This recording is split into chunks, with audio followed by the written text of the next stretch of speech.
Namo tassa bhagavato arahato samma sambuddhassa. Namo tassa bhagavato arahato samma sambuddhassa. Namo tassa bhagavato arahato samma sambuddhassa.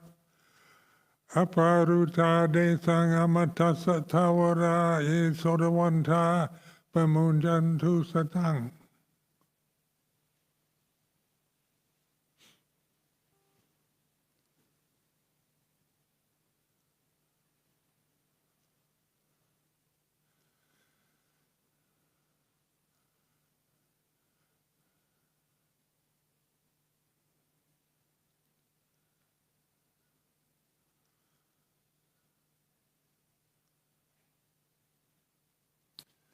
So just admiring the spring day,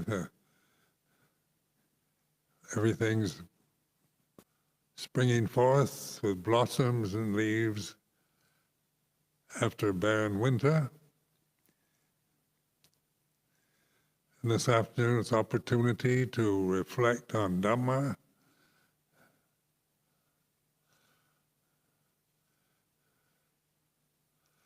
So I'd like to reflect on losing your mind. So this is a phrase in English usually meaning you're going crazy. You lose your mind.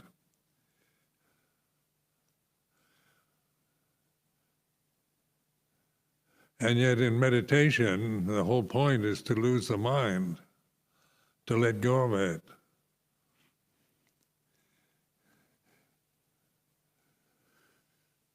So the word mind is a kind of generic term for a mental phenomena, anything mental.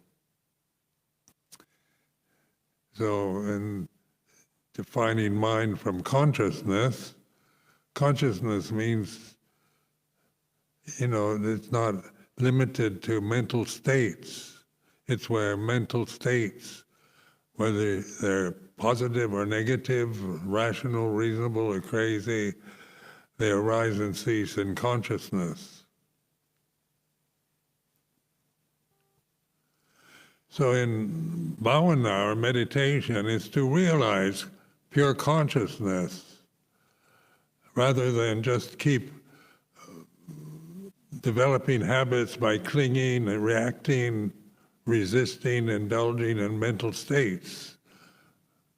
Mental states are phenomenal. They arise and cease. They're very impermanent.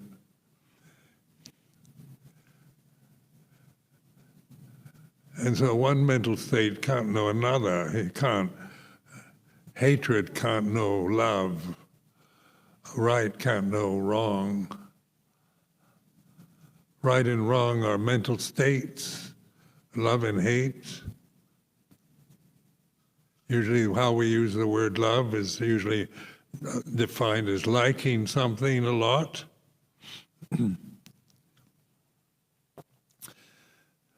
But then love can also be extended into consciousness, which is where wisdom manifests in our lives, in conscious awareness, knowing the way things are.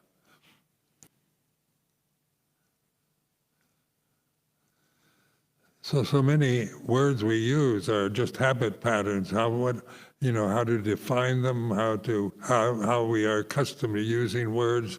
Just for example, the word love is used for almost everything.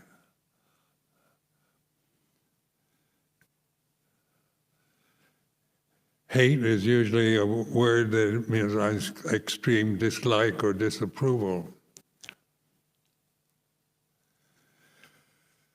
And losing the mind, is like a gift, to lose the mind, to be able to let go of mental states, both on the positive and negative side. This is where wisdom manifests in our lives as individuals. So wisdom is a word, you can have worldly wisdom, streetwise wisdom in worldly conditioning, but wisdom in this sense of panya, the Pali word panya, is not about learning to survive in the world as an individual person, an individual being, but it's understanding the way things are, knowing the way it is. So knowing the way it is, then in the Bhariyati Dhamma, in the scriptures, Pali scriptures, is very clearly stated all conditions are impermanent. All Dhamma is not personal, is not a separate self. So this is wisdom from scriptural teachings, so we respect that. But do we really understand it? Do we actually apply it to our experience, to the way we live, what we do, what we think, what we say? And so meditation, or bhavana in the Buddhist sense of meditation, is understanding the way it is, understanding all conditions are impermanent. That means everything you can think of, everything physical, everything we see, hear, smell, taste, touch, feel, think, good or bad, right or wrong, heaven or hell. All languages are conditions. Pali and Sanskrit are conditions. Tibetan and Chinese are conditions. And not to mention English and Thai are all conditions. So when we reflect on the impermanence of phenomena, we're not just repeating the words in a kind of in a chant, but we're actually investigating. Is there something permanent? Are mental states permanent? Are mental states, whatever you think, or emotions, whether they're sensible or nonsense, they are impermanent, like madness is impermanent, depression is impermanent. Just sensual love is impermanent. Everything that we can think is impermanent, but what is permanent in the reality of here and now? So I encourage you to investigate what is permanent in the here and now reality that each of us is experiencing at this very moment. So this is a way of investigating reality. So you're not just attached to scriptural teachings, because scriptural teachings are impermanent, but they're pointing to what is permanent. So when you think of yourself as a kind of permanent person, or we think of each other, we think of somebody we knew 20 years ago, and 20 years later we remember them.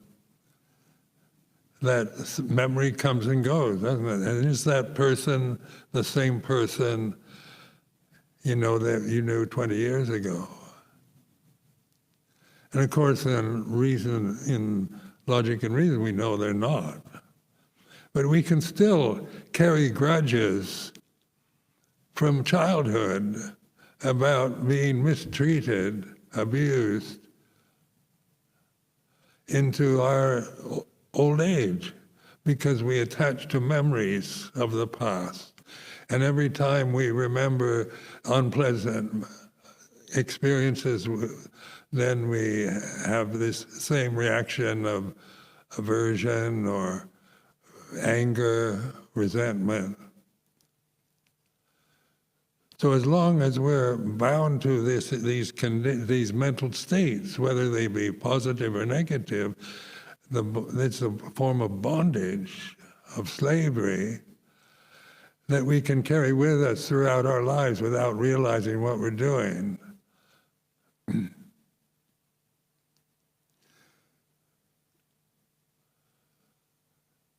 There's so much conditioning, like there's so much emphasis now in modern politics about critical race theory. What is race? About sexual orientations, LGBTQ identities. What are they? So these are new identities. Maybe they're not so new, but they're more conscious that these are new conditions that we carry into the present moment and form opinions or emotional reactions to.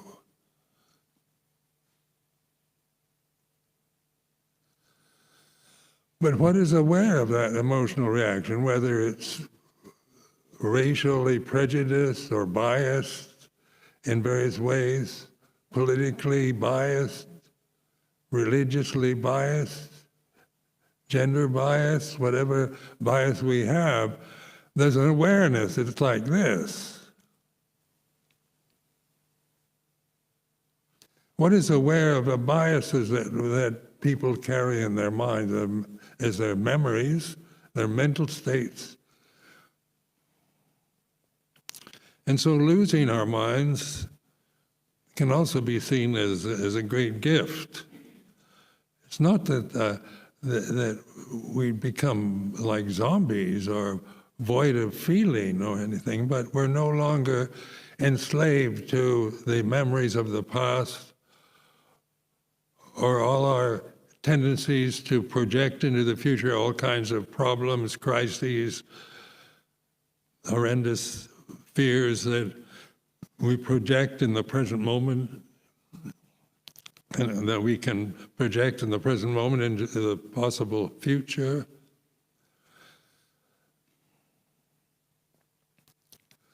So apparent here and now, timeless, encouraging investigation, santiti kodhamma. And as I've reflected many times again and again, because I want to keep reminding you, because we so easily fall back into the old habits of memory, identifying with our thoughts, our biases, our prejudices, our conditioning. And we reinforce that just by either trying to repress it or just believe in it. So it's not about getting rid of your mind. It's not about a resistance or a suppression or an annihilation of the mental states, but it's freedom from them. So what is aware of mental states? Why are you aware when anger arises? You know you're angry. You know there's anger, but you see it as some kind of personal conditioning. You take it very personally.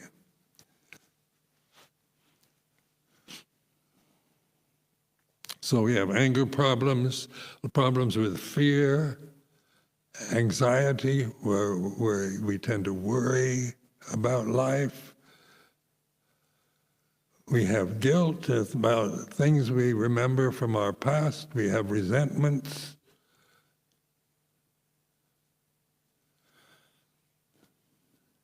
We have ideals about how life should be, so we're very attached to idealizing life, making perfect scenarios of perfect men, women, monasteries, politicians, leaders, kings, queens, senior monks, senior nuns, how they should be. We can all create the perfect senior monk or senior nun in our minds. But what is aware of that when we just imagine perfection in any form? It's a beautiful form, yes. But it's also very impermanent.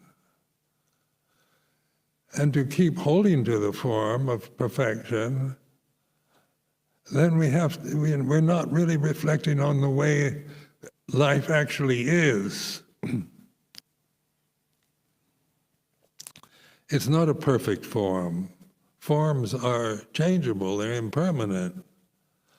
So no matter how beautiful, how good, how righteous, how superb they might seem when we think of them and we cling to those ideals, life is like this. Means that it's this endless, relentless, inexorable changiness that we reflect on. This is where wisdom can manifest. Because we see this for ourselves. We investigate everything that we're feeling, thinking, experiencing through the senses, the conditioning we've received, whatever that might be, the belief that you are the physical body, that you're a man or a woman, the conventions that we're using, whether you believe you're a bhikkhu or a siladhara or an anagarika, then these are conventions, mental states, like any other identity.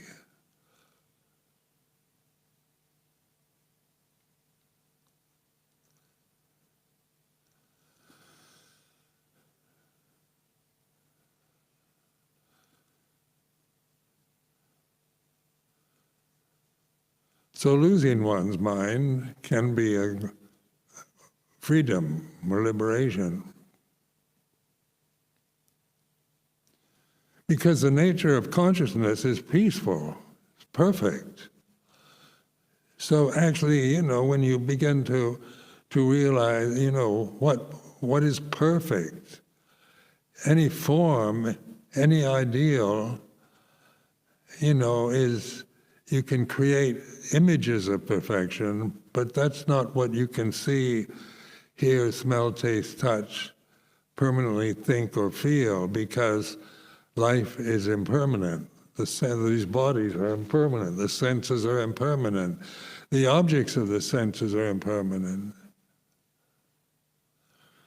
So in vipassana, in these forms like four foundations of mindfulness, the reflecting on this impermanent with the body,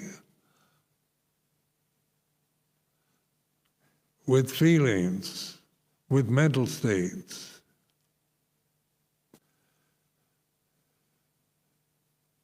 And we use the Dhamma teachings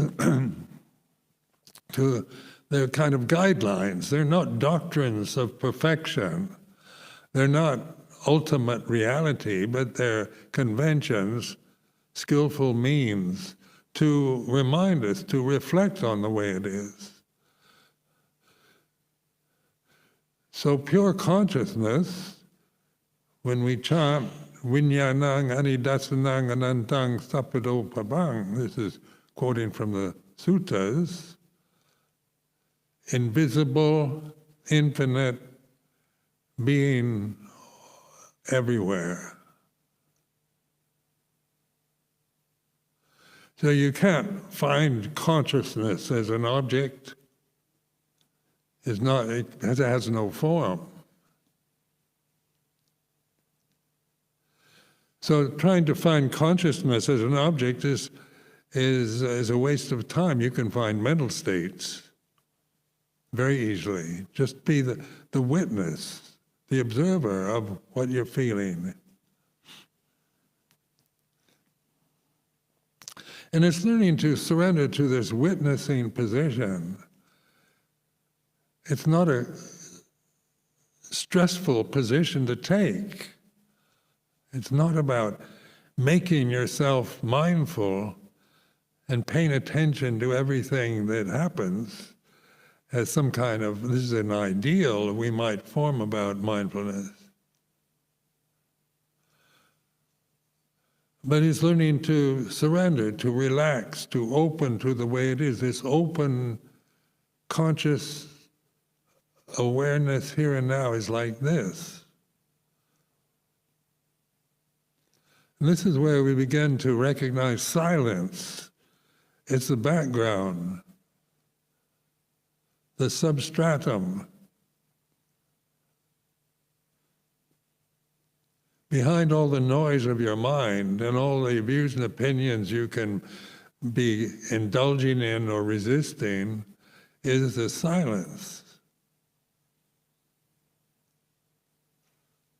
Then wisdom is here and now. It's not something that you acquire through thinking wise thoughts or holding to views about meditation or religion of any sort, or holding to any views at all. But through seeing views as views, some are good, some are not very good, but they all are impermanent. So all conditions have that common characteristic of impermanence. So when I first had insight into this, I felt, everything's impermanent. It became almost, it felt like a kind of nihilism, and nothing's worth bothering with. So I formed another opinion.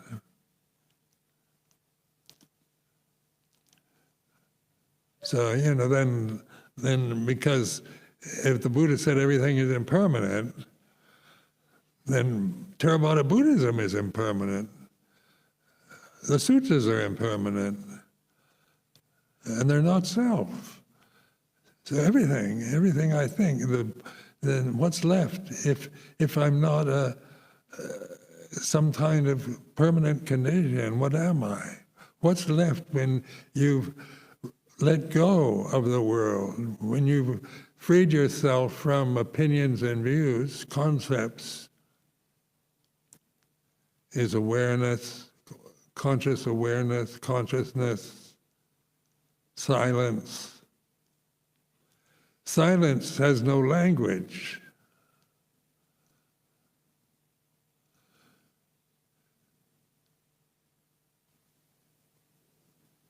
But it's here and now,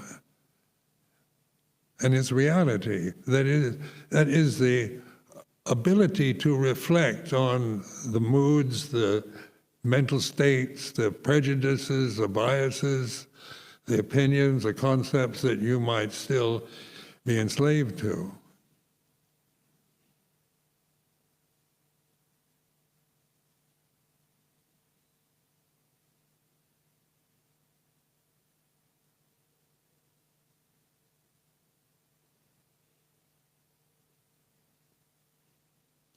So this is what liberation is like, to know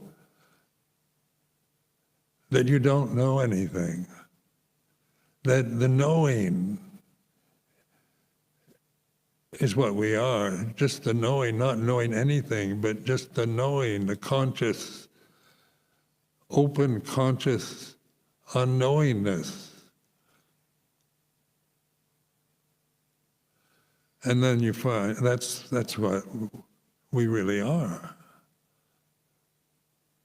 But even those words you let go of, they're just more or less suggestions.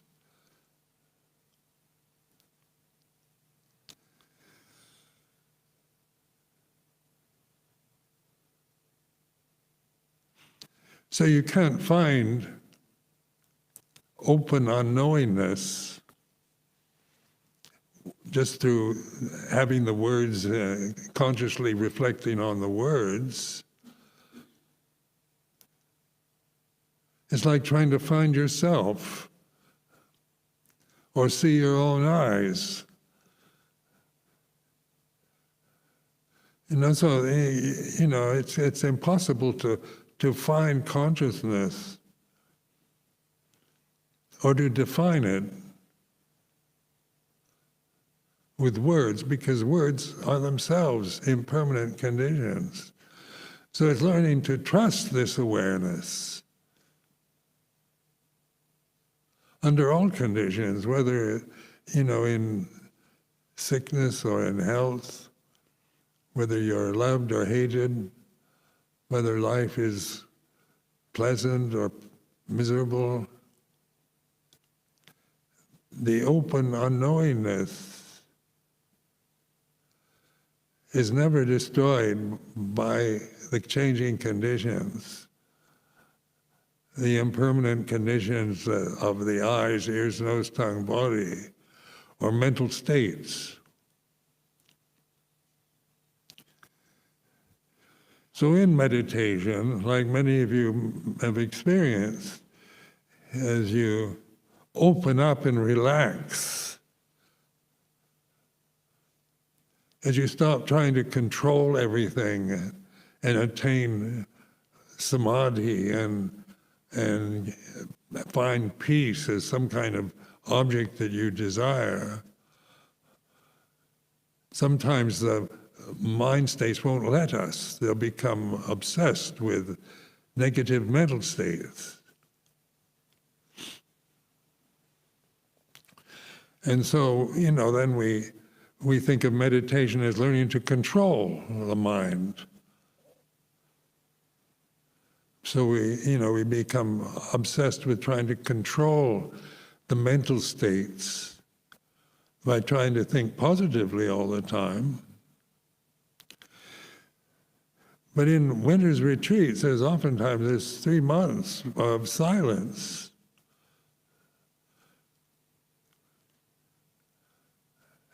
And you have so much time to yourself where you can't just watch the breath or just do formal meditation techniques.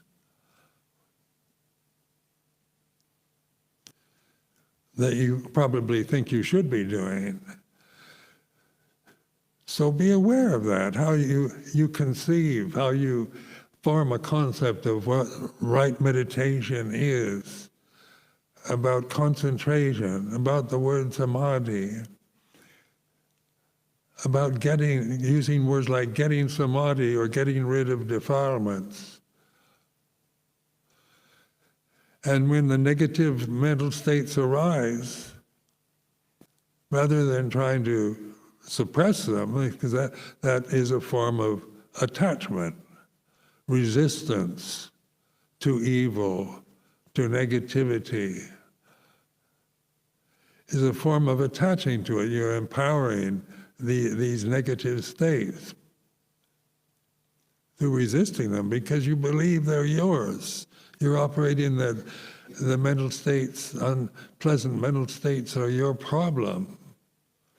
Or you project it out on others.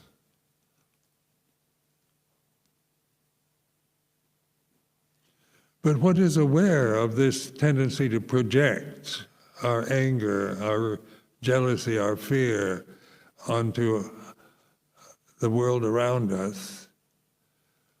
What projects these mental states into the future or holding on to memories of the past is this awareness that it's here and now, apparent here and now, and timeless, that is non-personal.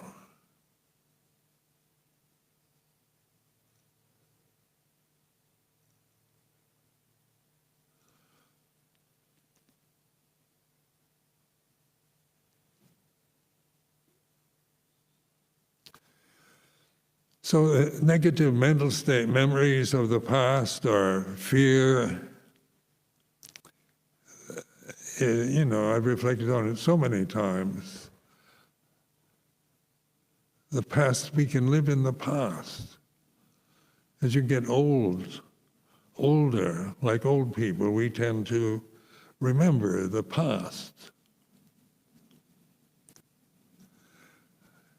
The other day I telephoned my sister. She just turned 90 years old. And I like to think of my sister in the past. Kind of nostalgic memories of early childhood. But I know I know what I'm doing. I'm not attached to those memories. But we can just be attached to memories of the past, whether they be positive memories of childhood pleasure and happiness and innocence, or unpleasant memories. And what is aware of memory is not a memory. A memory can't get any view on memory. A memory is an empty, soulless object of the mind, of the consciousness, that we can be aware of. It is what it is. It can be powerful, it can be foolish, whatever quality you want to give to it, it is impermanent and not self.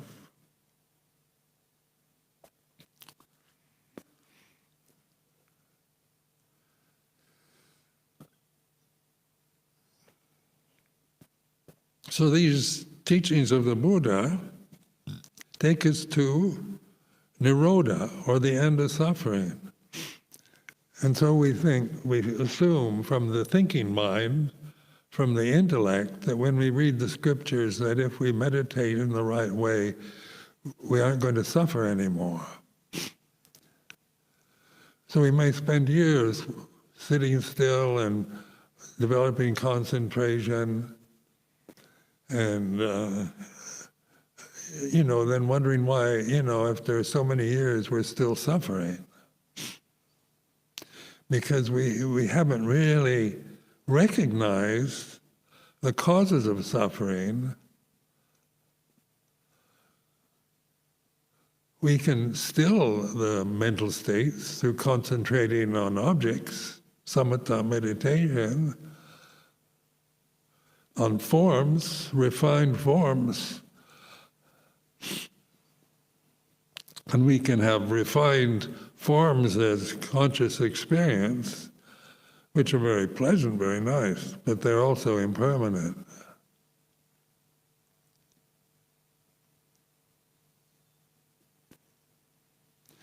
So everything is impermanent. Deva realms, the Brahma realms, are all impermanent. So even paradise is impermanent. So this means absolutely everything that you can think, feel, experience through the senses, imagine, good or bad, right or wrong.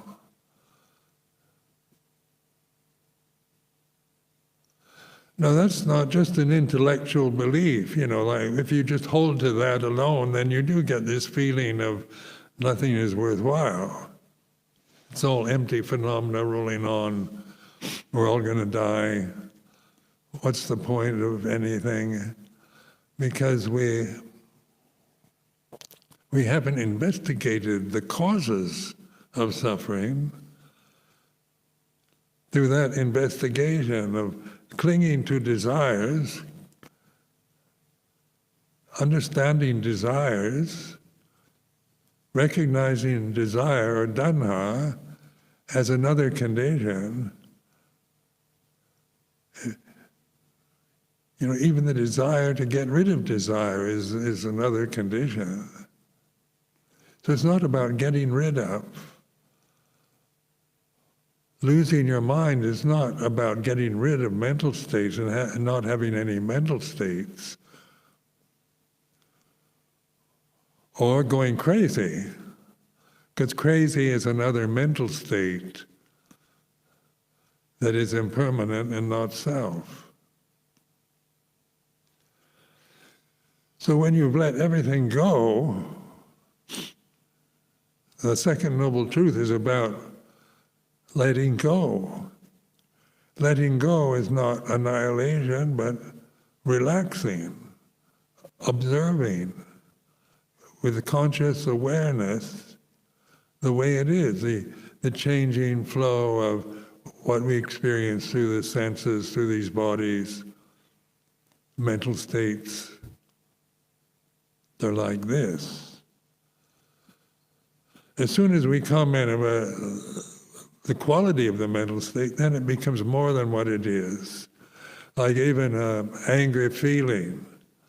Even if saying this is an angry feeling is making it more than what it is. Because anger is, what we don't want if we're living in this monastic form, samana form. We don't want to live a life of anger, and we can feel guilty about it. But even the word anger, or greed, or delusion, are words. And it's not about just clinging to words and labeling everything as good or bad, right or wrong, but noticing the impermanent nature of anger.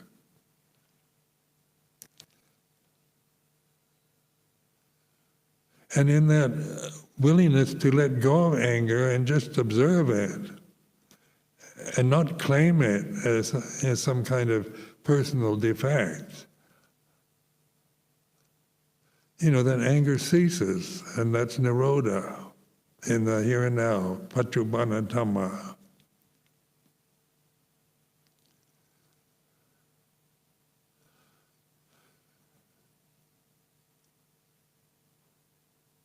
So the third noble truth is nirodha,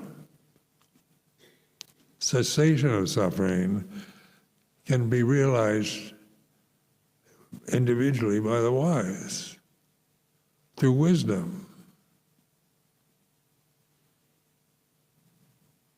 So it's these simple reflections on the end of suffering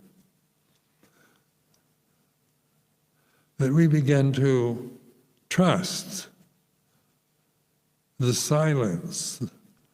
In the silence, the non-grasping, there's no suffering.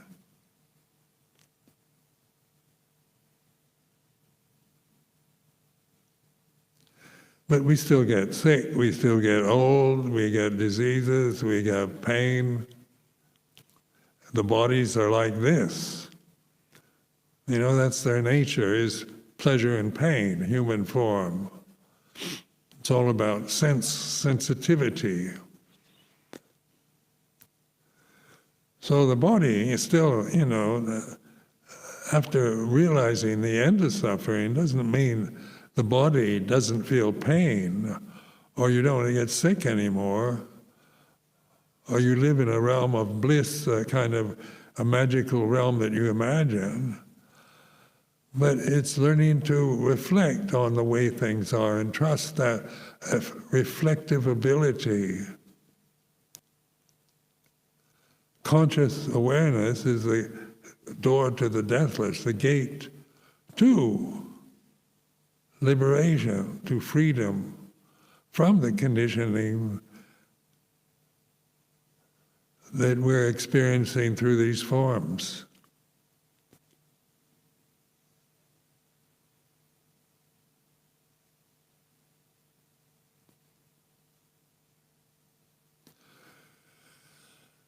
So in your life here at Amaravati, I encourage you to, whatever you're feeling, whatever you're experiencing, you learn from it. You learn from anger and greed and confusion. What do you learn? You learn that they're impermanent and not self. So suddenly you're no longer bound to defining yourself with labels, positions, qualities, because that is suffering. To be attached to a position, to an identity of any sort, is still suffering.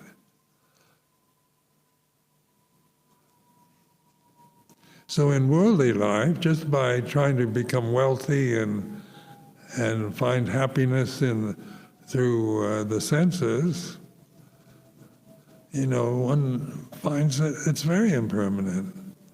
And there's always fear and possibility of loss and things going wrong in the future. Climate change is another perception of the present age that is very scary.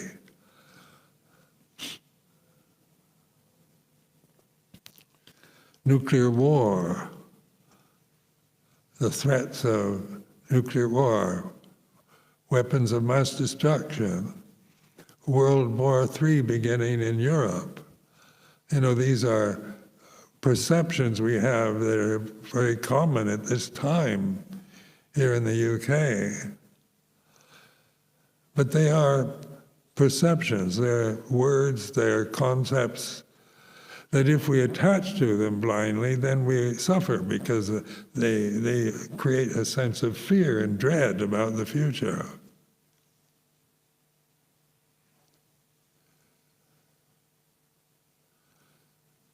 So that is, the future is, in terms of the reality of here and now, the silence,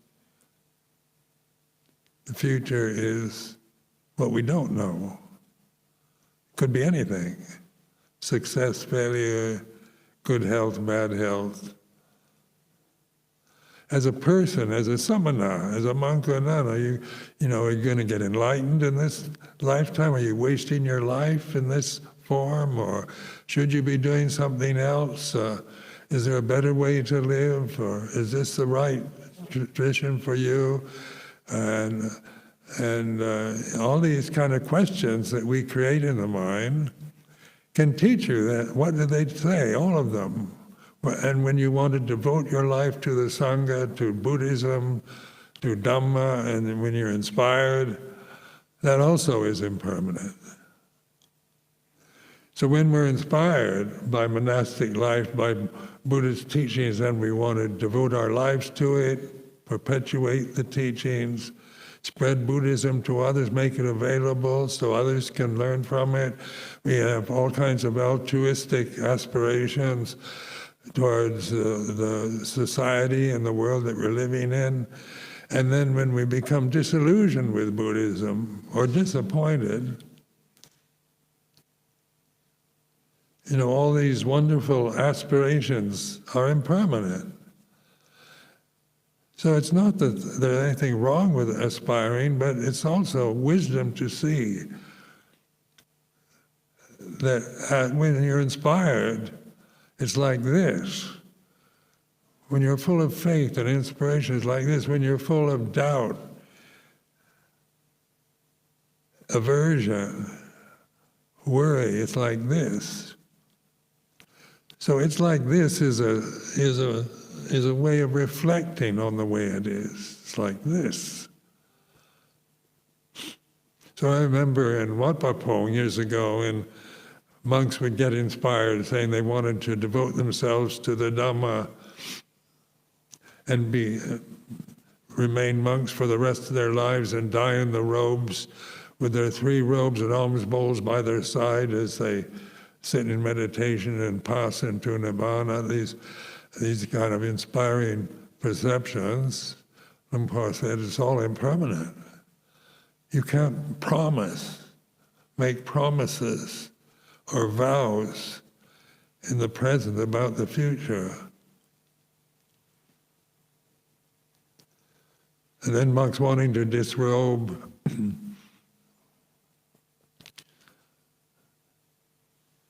is like this. The fear that arises in this life when past memories, when negative mental states, resentments from the past arise in consciousness, we think there's something wrong with us, rather than seeing it as a blessing. It's like liberating, as I've said, it's like a mental enema. It's a cleansing process to not hold your life, develop a lifestyle where you're just holding back resentments and fears through indulging in addictive ways of living your life. It's not becoming an addict. But in freedom, liberation from addictions, through habits, through conditioning,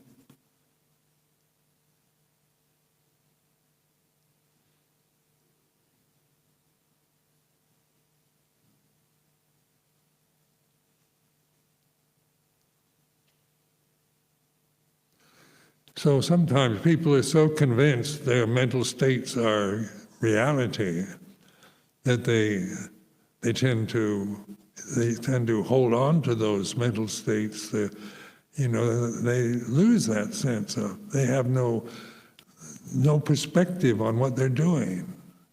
They believe totally in delusions that they create in their mind.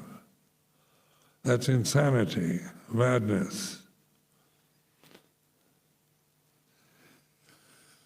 So the Buddha, out of his infinite compassion, gave us these teachings for us to reflect on whatever vipaka kamma, or kamma from the past, arises in the present. Vipaka kamma is the memories of the past, habits from the past. Whether it's good karma or bad karma.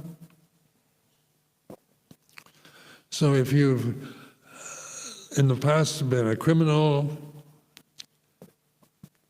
or whatever, and then you have bad memories, and if you've been a saint in the past, then you have happy memories.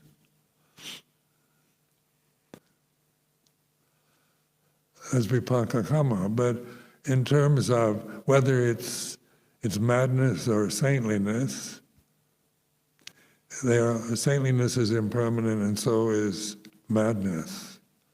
And it's through this awareness of the way it is. Start with just a simple inhalation, exhalation, anapanasati.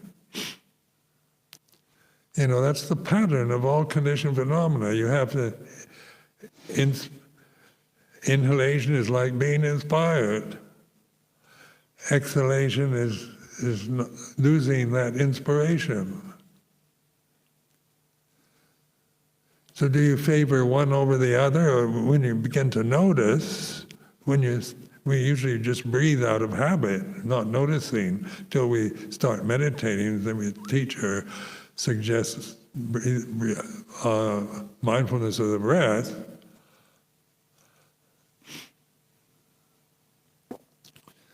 And inhalation is like this, and exhalation is like this. Suddenly you're recognizing, what is it that's aware of an inhalation in the present? It's not a mental state, it's awareness. And inhalation is like this, and exhalation is like this. So it's not exciting or interesting, can be quite boring, but it's also a pattern of all conditioned phenomena. What arises ceases, what is born grows up, gets old and dies, is like this. You can't just inhale or be inspired throughout your life. So one depends on the other. Just try to imagine having a permanent inhalation. It's absurd, isn't it? It's laughable, comical to imagine somebody wanting a permanent inhalation or a permanent exhalation. But inhaling is like this, exhaling is like that. Is a way of training yourself just to pay attention to the most simple, banal experience that we're having at this present moment.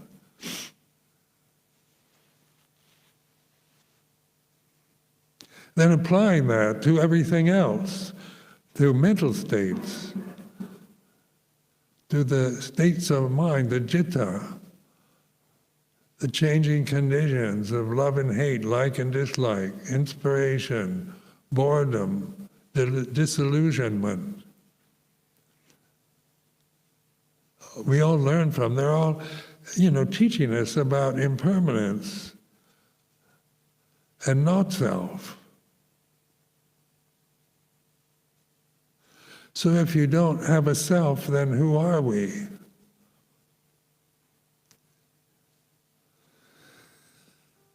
And we don't have to define. You can't define yourself.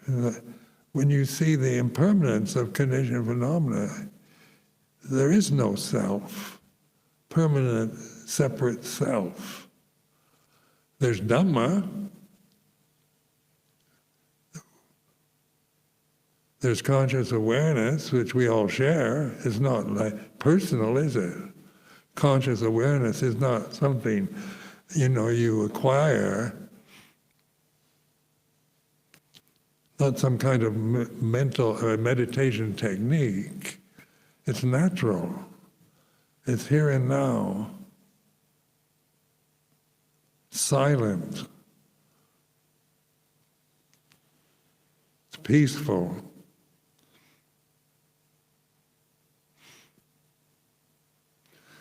So we have a week left of this retreat, winter's retreat. And then we can start projecting into the future all kinds of possibilities. But it's not that we shouldn't do that, but being aware of what we're doing. Like I'm planning to visit, I'll be going to Geneva in a few days, for 10 days. So I'm making plans to fly to Geneva.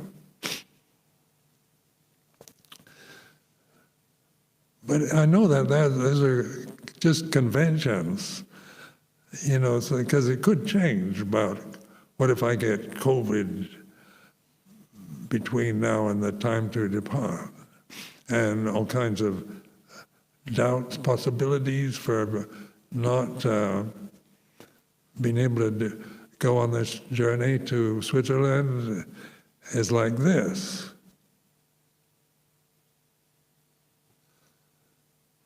But what I trust, my faith is in the here and now awareness, silence, the absolute silence of pure presence is not a personal quality I've developed through being a monk. It's available here and now to every single one of us. So I offer this as a reflection for today.